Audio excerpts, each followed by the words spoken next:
Question 3 is very interesting. It says, the student used a laser and a screen to determine the diameter of hair. The apparatus was arranged as shown. So what happens is you shine a beam of laser light through a single strand of hair, and as light passes around the hair, it undergoes diffraction, superposes, and creates a diffraction pattern. In other words, an interference pattern on the screen. This is very interesting. You can check it out on YouTube. Single hair diffraction pattern. This would be your keywords for searching. Now, the question says, identify a health and safety issue caused by a laser and how this issue may be dealt with. So if you actually buy somewhat a powerful laser from a store, the moment you look at the laser, it will have a safety hazard. There should be a warning in a triangle. It says, do not point laser directly in the eyes because it can cause eye damage. So while you are dealing with a laser beam, what you have to do is wear glasses, dark lens glasses, right, for protection. And these are the two marking points. Again, laser light may cause damage or irritation to the eye, and do not look directly into the laser beam. And the optional point would be wear dark lens safety glasses.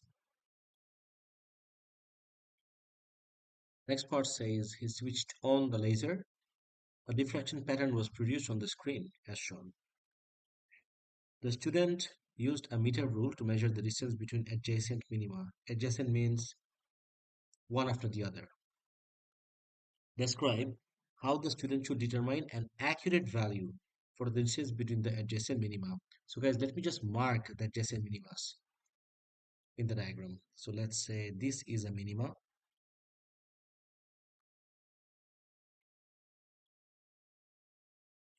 and this would be the adjacent minima. So this is the distance that we are trying to find out. And you can imagine, guys, this is not a very large distance. This is a very small distance, and I'm using a meter rule, right? Yeah, the question says use a meter rule. So if I'm using a meter rule, such small distances can cause a large percentage uncertainty. And do you remember the very first question that we discussed? All you do is just increase the measured value, right? So instead of taking just adjacent minima, you take the distance between multiple minima. This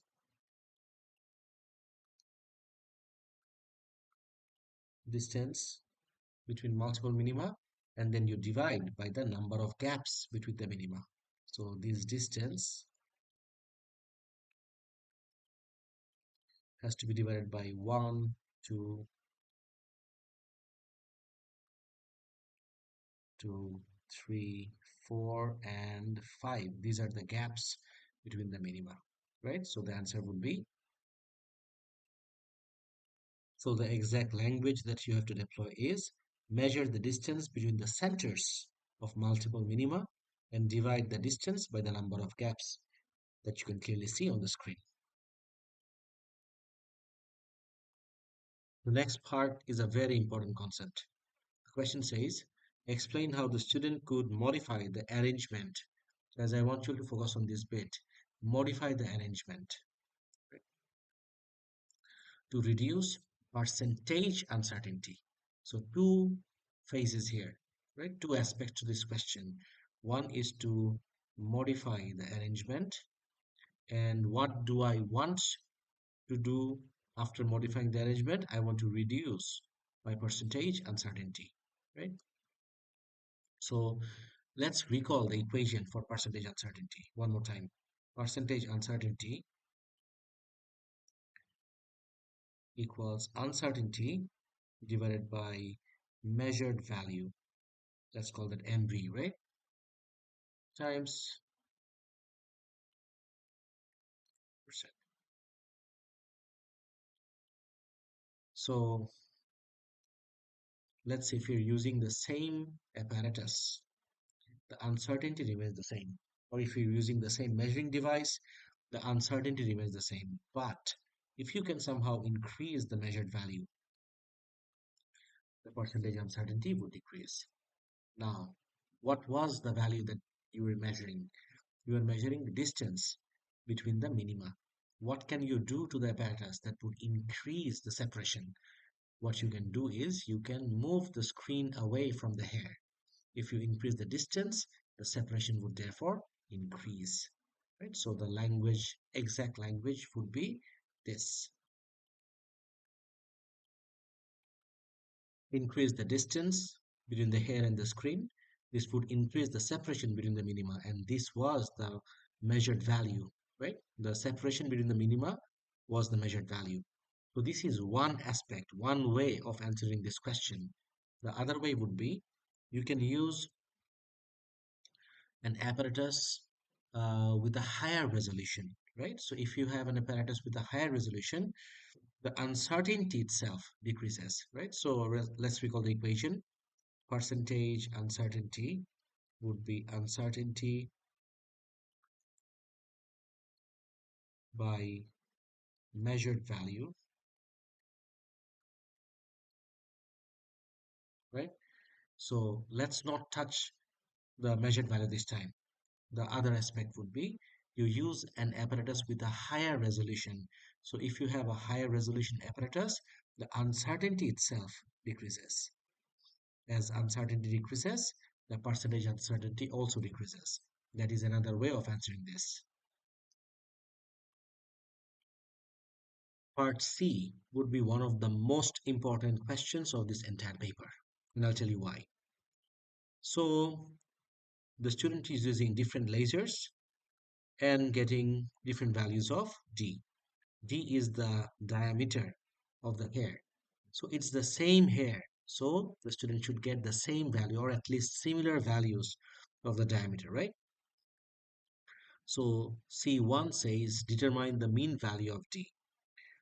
At first glance, 84.4 is an anomalous value, right? If you compare it with the other two values, 76 and 77.1 are very close together. So compared to the other two, 84.4 would be an anomalous value. So that's what pops up in your head at first glance.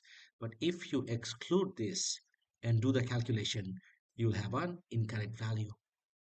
84.4 is not considered anomalous here.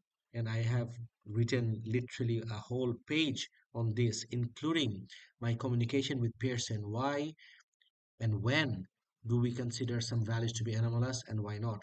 You'll find the answer in the PDF. Now, you have to include this in the calculation, right? So if you include this, the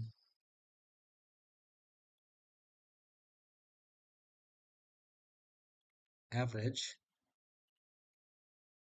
would be 76 plus 84.4 plus 77.1 divided by all three. Since I've done the calculation before, I know the value is 79.2 micrometer. Of course, you have to give the unit as well. The next part of the question asks you to determine the percentage uncertainty in the mean value of D. So literally in the very first question, I said that there are two ways of finding out the percentage uncertainty. One would be with a single reading using the resolution of the apparatus. The other one would be a set of readings. So the first question was a single reading, but this one you have a set of readings. So when you have a set of readings, the approach is always max minus mean divided by 2. So the max value is 84.4 and the minimum value is 76. So uncertainty would be max minus mean, that is 84.4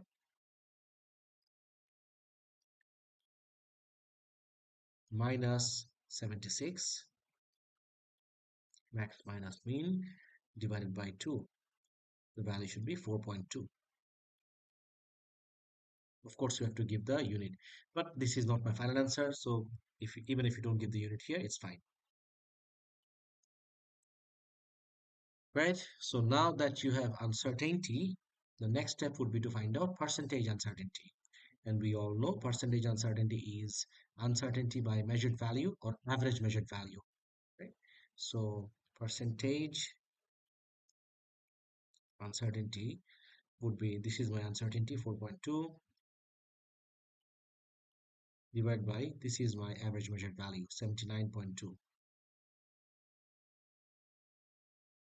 times 100%. And the value that you get is,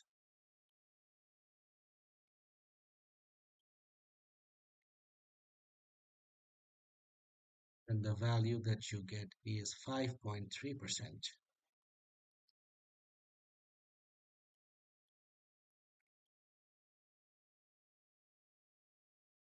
And generally, we always give our percentage uncertainty in 2SF. Last part of the question says, in a different experiment, the student applied force to stretch the hair. He determined the average breaking stress for hair is 181 megapascal with a percentage uncertainty of 6%. The student suggested that the breaking stress for hair is the same as breaking stress for copper. Deduce whether the suggestion is correct. So in questions like this, you always have to find out the percentage difference and compare it with the percentage uncertainty. It's a very common format. I think if you solve a few papers, you'll get the hang of it. So the very first thing you have to do is find out the percentage difference, right? And you have to find out the difference from copper. How much is it different from copper, right? So percentage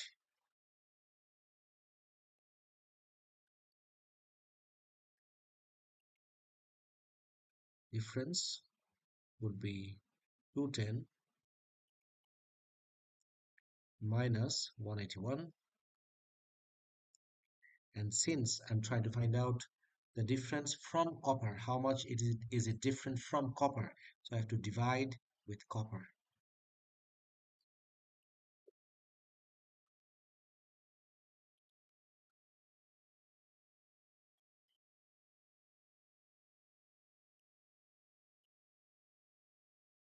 And just like percentage uncertainty, percentage difference is also given in 2SF. And 210 minus 181 by 210 times 100 gets you 13 point something, which you rounded off to 14%.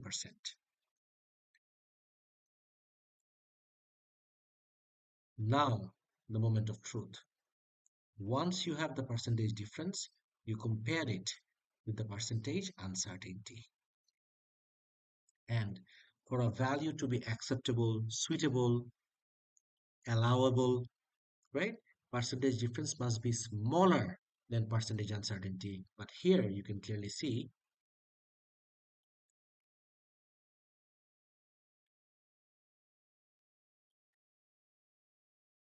since percentage difference is greater than percentage uncertainty,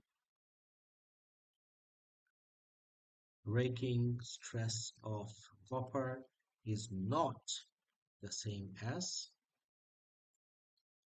breaking stress for hair.